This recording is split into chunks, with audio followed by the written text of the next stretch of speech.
What's that important feature or amenity you look into when booking a hotel and why? Nako, pinakauna ko talaga tinitignan ay ang CR. Dahil syempre, as babae, gusto natin yung makaka-emote-emote tayo sa CR habang nag-get ready with me, di ba? May pakanta-kanta, sayaw, ganyan.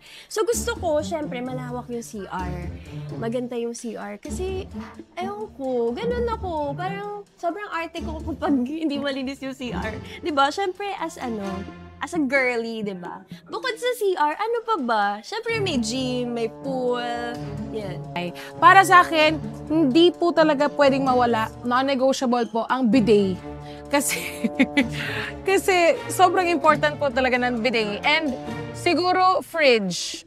Para di ba kapag gising mo sa umaga, masarap pag malamig na tubig, or kapag nag-late night snack ka, kasi hindi mo naubos, di ba? Tatago mo na lang sa ref, or yung mga pagkain sa buffet, pwede mo itago doon.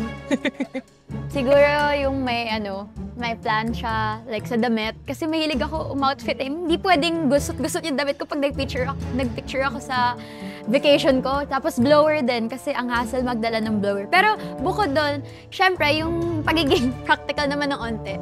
Yung reviews talaga ng mga tao about dun sa hotel kung maganda ba siya. Kasi minsan hindi sapat yung pictures lang eh. So, yeah.